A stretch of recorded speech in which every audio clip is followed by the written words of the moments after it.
In 1990, Pretty Woman became a massive hit, turning Julia Roberts into a household name and giving Richard Gere one of the most iconic roles of his career. On screen, the chemistry between the two stars was undeniable.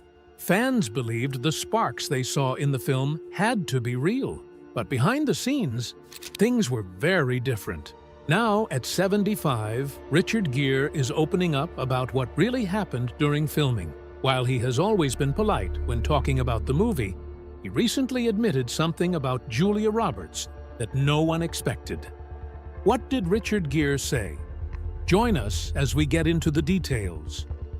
Who was Richard Gere before the fame? Richard Gere's career didn't happen overnight. It was the result of hard work, growth, and more than a few unexpected turns. Born on August 31, 1949 in Philadelphia, Gere was raised in Syracuse, New York, in a modest, close-knit Methodist family. His father, Homer, worked in insurance, but once dreamed of being a minister. His mother, Doris, was a homemaker. Both came from American roots. Gere is descended from several Mayflower passengers, including John Billington and William Brewster. Growing up, Gere wasn't focused on acting. At North Syracuse Central High School, he was a star athlete and a skilled trumpet player. He earned a gymnastics scholarship to the University of Massachusetts Amherst, where he studied philosophy. But after 2 years, he dropped out, feeling the pull of something else: performance. Gere got his start on stage. In 1969, he performed in Rosencrantz and Guildenstern Are Dead, and later starred in Soon, a rock musical that didn't last long on Broadway.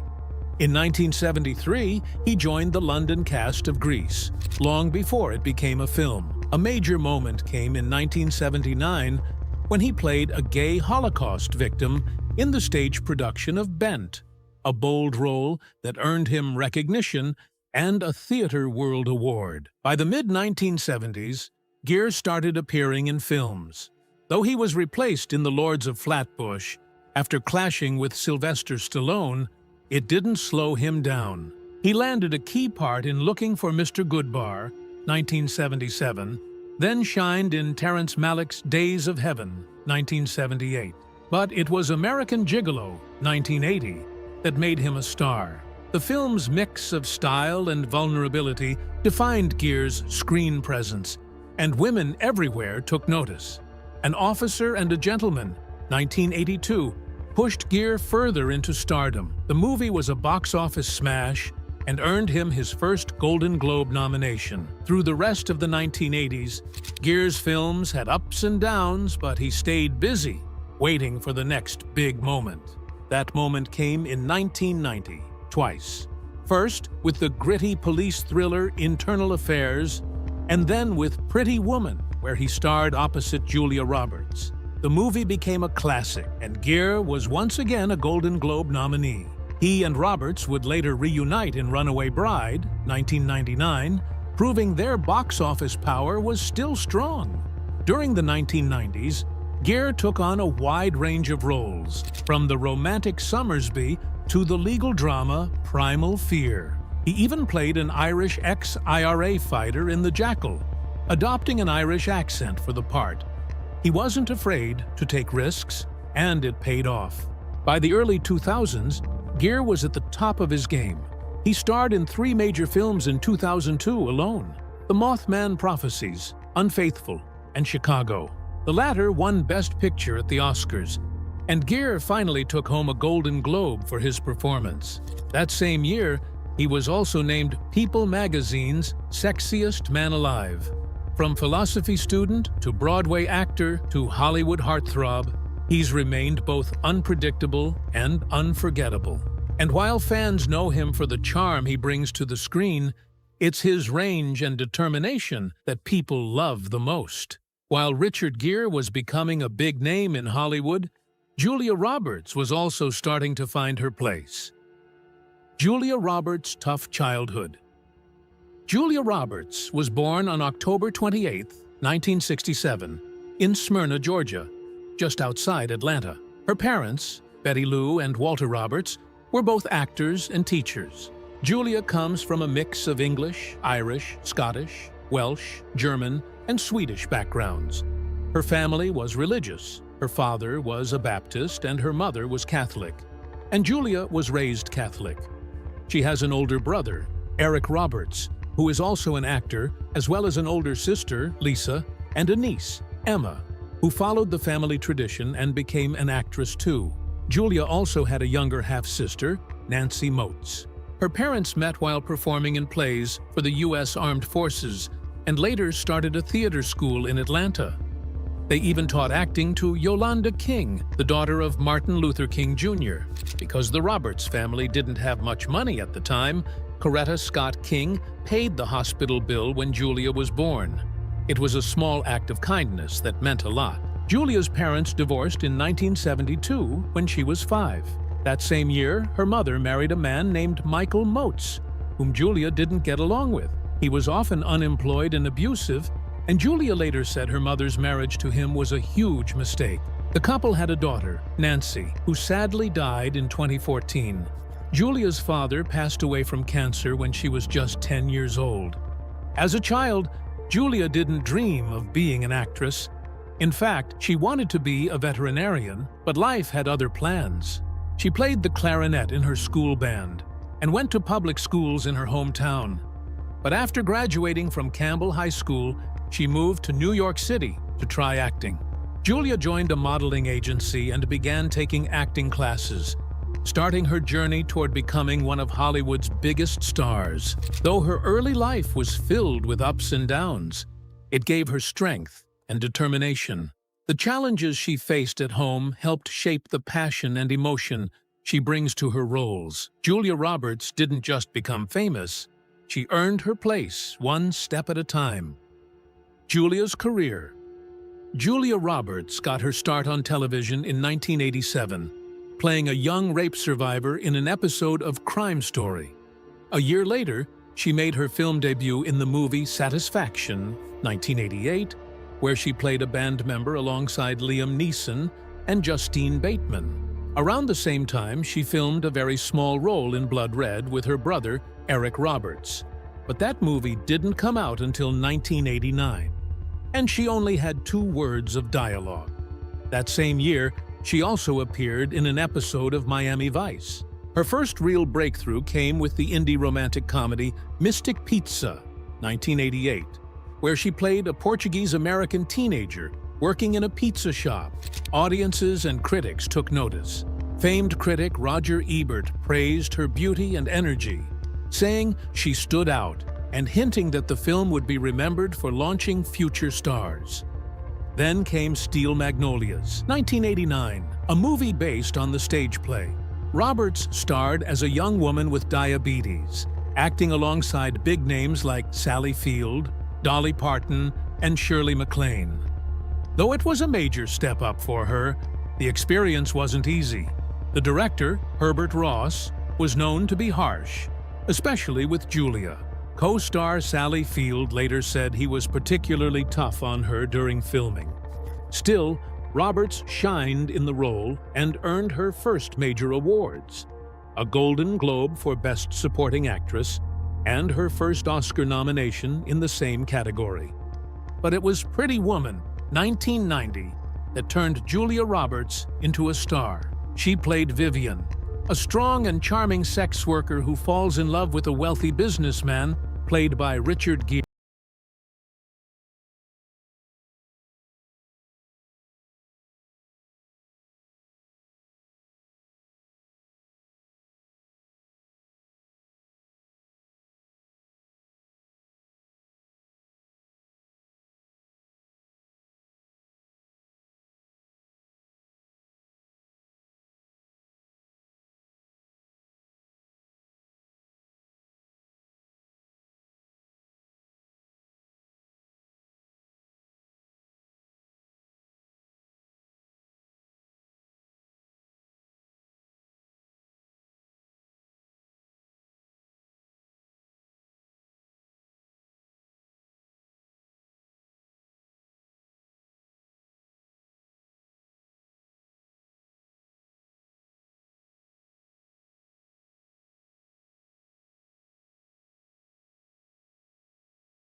Gere. Many big actresses had passed on the part before Julia got it. Actresses like Meg Ryan, Molly Ringwald, and Michelle Pfeiffer passed on the role. Roberts earned $300,000 for the role, which brought her a second Golden Globe and another Oscar nomination, this time for Best Actress. Pretty Woman broke records for romantic comedies, pulling in over $463 million worldwide. It also gave the world one of the most iconic fashion moments in movie history. The red dress Roberts wore in the film is still talked about today. The success of the film didn't just make Roberts a household name. It launched her into movie stardom for good. Now to the question everyone's mind. How did Julia Roberts land the role? Pretty Woman wasn't always meant to be the light-hearted romantic comedy we know today. In fact, it started out as a dark and gritty drama with a much grittier ending.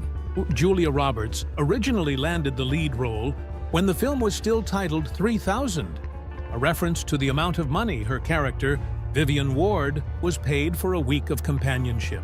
But just 3 days after getting the part, everything fell apart. The production company behind the movie, Vestron Pictures, suddenly shut down. This small movie company folded over the weekend, and by Monday, I didn't have a job, Roberts said in a 2019 interview with Patricia Arquette. At the time, Arquette had also auditioned for the role, describing the original script as a gritty art movie with a sad, serious ending. It was a far cry from the fairy tale story that would eventually play out on screen.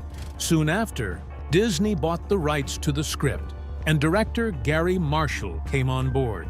While he was considering other big-name actresses for the lead, he decided to meet with Roberts out of respect. After all, she'd already been cast once. Because he's a great human being, he felt it would only be fair to meet me, Roberts explained. That meeting changed everything. Marshall was won over by Roberts, and the film was completely reworked to suit her strengths. Gone was the dark tone. In its place came charm, humor, and heart, qualities Roberts brought naturally. They changed the whole thing, she said, and it became more something that is in my wheelhouse. In the end, keeping Julia Roberts in Pretty Woman turned out to be a brilliant move. Casting someone else would have been, as Vivian famously says in the movie, a big mistake. Big. Huge. The film we know today wasn't always a romantic fairy tale. Originally called 3000, it was a dark, serious drama written by J.F. Lawton in the late 1980s. The story focused on the harsh reality of sex workers in Hollywood. Lawton was inspired by movies like The Last Detail, 1973, and Wall Street, 1987. In the original version, there was no happy ending for Vivian and Edward. Instead of Edward climbing out of his limo to rescue Vivian from her fire escape and her rescuing him right back, the script had a much darker ending. According to Roberts, in 3000, Edward threw her out of the car, threw the money on top of her, as memory serves, and just drove away, leaving her in some dirty alley. The final scene showed Vivian on a bus with her friend and fellow sex worker Kit, heading to Disneyland. Vivian just stared blankly out the window, and that was the end. After directing the 1988 drama Beaches, Gary Marshall read Lawton's script and was interested. He saw it as a story about a woman who wanted to change her life, and did. But Marshall had a different vision. He imagined something more like a fairy tale, with a twist.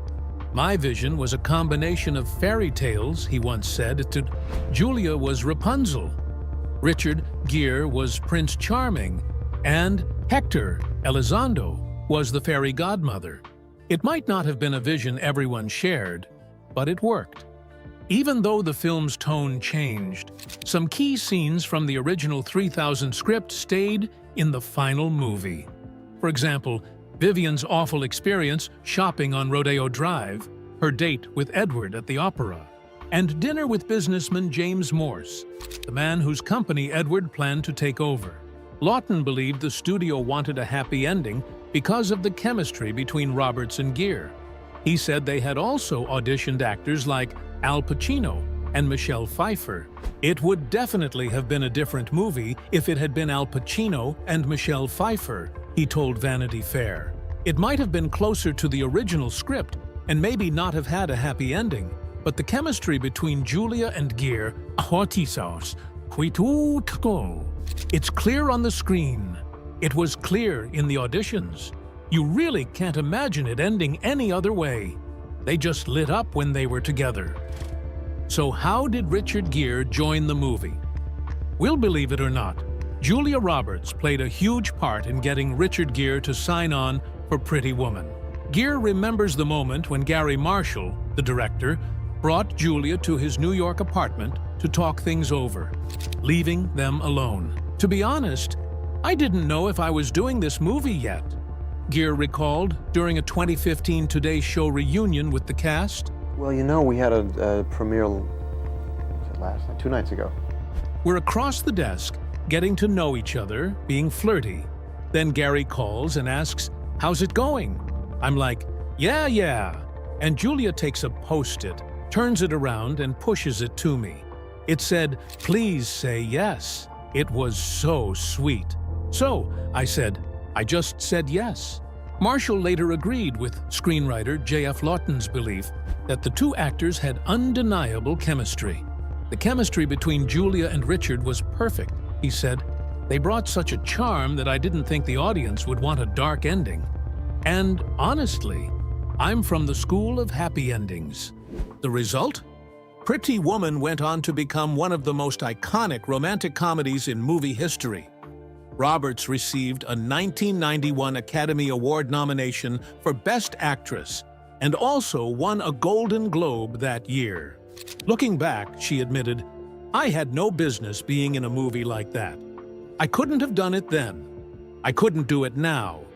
Thank God it fell apart," referring to the original, much darker version of the script. It's clear that everything fell into place when the darker version was scrapped in favor of the heartwarming tale that audiences fell in love with. The chemistry between Roberts and Gere, along with Marshall's fairy tale vision, transformed what could have been a bleak story into a timeless romantic classic. What did Richard Gere say about Julia Roberts? Richard Gere recently looked back on his unforgettable on-screen chemistry with Julia Roberts, and did it with a bit of humor. Speaking at a masterclass during the 81st Venice Film Festival on Sunday, Sept 1, the 75-year-old actor playfully joked about their dynamic in the 1990 hit Pretty Woman. While watching the iconic scene where his character, Edward, undresses Vivian, played by Roberts, at the piano, Gere quipped, "I mean, no chemistry." The room laughed as he continued. This actor and this actress obviously had no chemistry between them. He paused, smiling. "I haven't seen that in a long time. That's a sexy scene." Even though fans still adore their on-screen romance decades later, Gere had a more critical take on his character. He admitted he felt Edward was criminally underwritten. In his words, "It was basically a suit and a good haircut." Still, despite his modest take on the role, Gere acknowledged how massive the movie became. "This is a movie, a very small movie with a wonderful director named Gary Marshall," he told the audience. "But we were having fun making this little tiny movie. We didn't know if anyone would ever see this little tiny movie. No one would ever pay attention to this little tiny movie." One of the film's steamiest scenes, Edward and Vivian at the piano, wasn't even in the script. Gere shared that it was improvised on set and based on his real life. "Gary said to me, 'What do you do late at night in a hotel?' And I said, 'Well, I'm usually jet-lagged.'" Gere explained that he'd often find a piano in the hotel's ballroom or bar and play. "So we just basically improvised this scene," he recalled, "and I just started playing something moody that was this character's interior life. It was a small moment born out of late-night habits. But like much of Pretty Woman, it became a piece of movie magic that fans would remember forever." Has Julia Roberts had issues with co-stars before? Julia Roberts may have become America's sweetheart on screen, but behind the scenes, especially early in her career, things weren't always so sweet. She earned a bit of a reputation for being difficult to work with, surprising many who admired her. One of the most talked about moments came during the filming of Hook in 1991, where Roberts played the fairy Tinkerbell. Rumors swirled that crew members had nicknamed her Tinkerhell due to tensions on set. When asked about the nickname in an interview with Entertainment Weekly that same year, Roberts claimed she had never heard it. But she didn't exactly deny the rumors either. "But I'm a normal person," she said. "I mean, if I sit in my trailer for 6 hours doing nothing, I'm going to say, 'What the fuck is going on?'" Even director Steven Spielberg, who led Hook, didn't shy away from the topic. In a 60 Minutes interview, he admitted, "It was not a great time for Julia and me to be working together." When asked if he'd ever team up with her again, he answered with a smirk, "This is a 60 Minutes question, isn't it?" Roberts later reacted to the interview with shock, telling Vanity Fair, "I saw that, and my eyes popped out of my head. I couldn't believe that this person that I knew and trusted was actually hesitating to come to my defense." And the bumps in the road didn't stop there. In 1994, she openly admitted that she didn't get along with her I Love Trouble co-star Nick Nolte. Over the years, whispers have circulated that she's clashed with other big names too, including Hugh Grant and even Meryl Streep. In a more recent interview with the British Vogue, Roberts sat down with Notting Hill director Richard Curtis, who revealed something unexpected.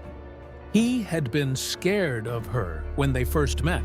Julia Roberts once admitted that, early in her career, she made a deliberate choice not to get too friendly on movie sets. That revelation came during a recent conversation with Notting Hill director Richard Curtis for British Vogue. Roberts had told Curtis, "We have better, more fun conversations now than we had 25 years ago." To that, Curtis responded with a surprising confession. "I was scared of you then. Do you remember what you said to me on the final week of Notting Hill?" She didn't, but Curtis reminded her, "You said you have to be careful in movies, careful you're not too friendly." When she asked why she might have said that, Curtis explained, "Because you said someone will always slightly take advantage of it. That someone will always suddenly ask you to meet their mom and come to dinner and everything." Curtis understood it as a way for Roberts to protect herself. "You just felt you had to focus on your job," he said. He then asked if she still feels the need to hold back. Roberts admitted that it's tricky. She explained that sometimes she pulls back because she doesn't know how far someone might try to take that familiarity. "And sometimes people are so familiar with me. I'll say, 'Hi,' and they'll say, 'Oh my God, hi.' I have hugged, warmly, total strangers," she shared with a laugh. Elsewhere in the interview, Roberts got honest about how her personality can sometimes be misunderstood. "I think I speak very plainly," she said. "That's kind of how I see myself.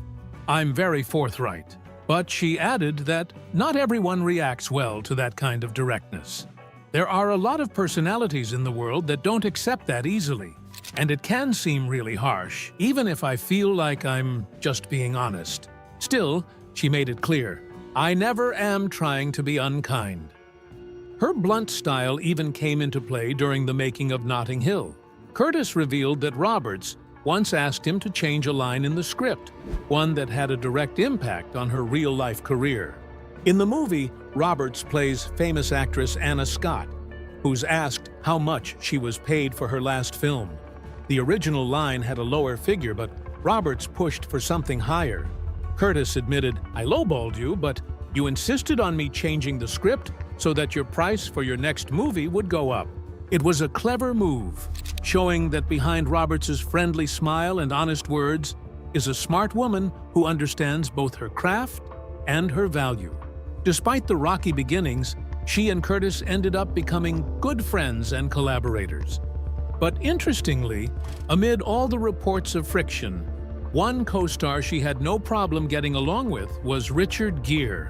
From the beginning of Pretty Woman, the two just clicked, on screen and off. Julia Roberts' affair. Julia Roberts is one of the rare Hollywood stars who seems to have truly found lasting love.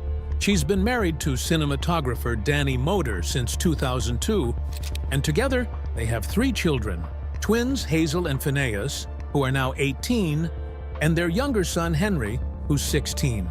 Roberts is known to be a loving and devoted mom, and she often talks about how much she values her family life. But before settling down with Danny, Julia had her fair share of headline-making relationships. She was briefly married to country singer Lyle Lovett from 1993 to 1995.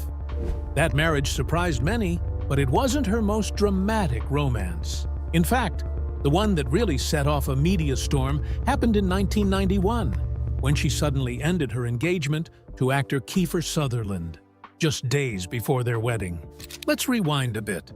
Julia and Kiefer first met on the set of the 1990 movie Flatliners. They started dating soon after her split from Steel Magnolias co-star Dylan McDermott, and around the time Kiefer finalized his divorce from Camelia Cuth. Things moved quickly. By August 1990, Julia and Kiefer were engaged and planning a huge wedding. They had set the date for June 14, 1991, and planned to tie the knot on a soundstage at 20th Century Fox, with plenty of celebrity guests in attendance. But just 3 days before the wedding, Julia called the whole thing off. On what was supposed to be their big day, Kiefer was seen moving out of Julia's Beverly Hills home.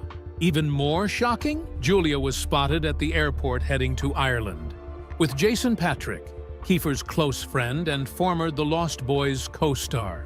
The press went into overdrive. The story exploded, and suddenly, Julia wasn't just America's sweetheart. She was also Hollywood's newest headline. People couldn't stop talking about the broken engagement and the surprise getaway with Jason. Julia, who had always seemed so sweet and grounded, was now being painted as the bold, unpredictable runaway bride. 8 years before she'd even play one on screen opposite Richard Gere. When she and Jason returned to the US, they were seen as a couple, but the relationship didn't last. They split in 1992, not long after all the buzz began to fade. Still, the drama lingered. Julia stayed quiet for a while, but in a 1994 Rolling Stone interview, she finally opened up. She dismissed the wild timeline rumors, saying, "I've read days before, hours before, minutes before. The fact is, it doesn't matter how many times you say it. He wasn't waiting at the altar. It wasn't the day before. Somebody else didn't tell him. He didn't see it on TV. People don't want to know." After that, things stayed quiet for years. No public feuds, no trash talking. Time did its work. In 2011, Jason and Kiefer even reunited on stage for a Broadway revival of that championship season. When asked about the long-past drama in an interview with The Vulture, Jason set the record straight. "All that stuff is made up. They had a relationship that ended, and I was with her for a little while, and it ended. They've both been subsequently married several times, and I think they're fine. But we never had any issue, even back then." By 2021, the two were even laughing about it. On the podcast Inside of You with Michael Rosenbaum, when the host brought up the old Ireland story, Jason kept it casual, and Kiefer leaned into the joke with a quiet whisper, "Ireland." But then, with sincerity, he added, "You fall in love. You fall in love. There's nothing you can do about that. She's an extraordinary person, and he is too. And everybody moves on." Looking back, there's no bitterness, only respect. In a 2016 People interview, Kiefer even praised Julia's decision to call off the wedding.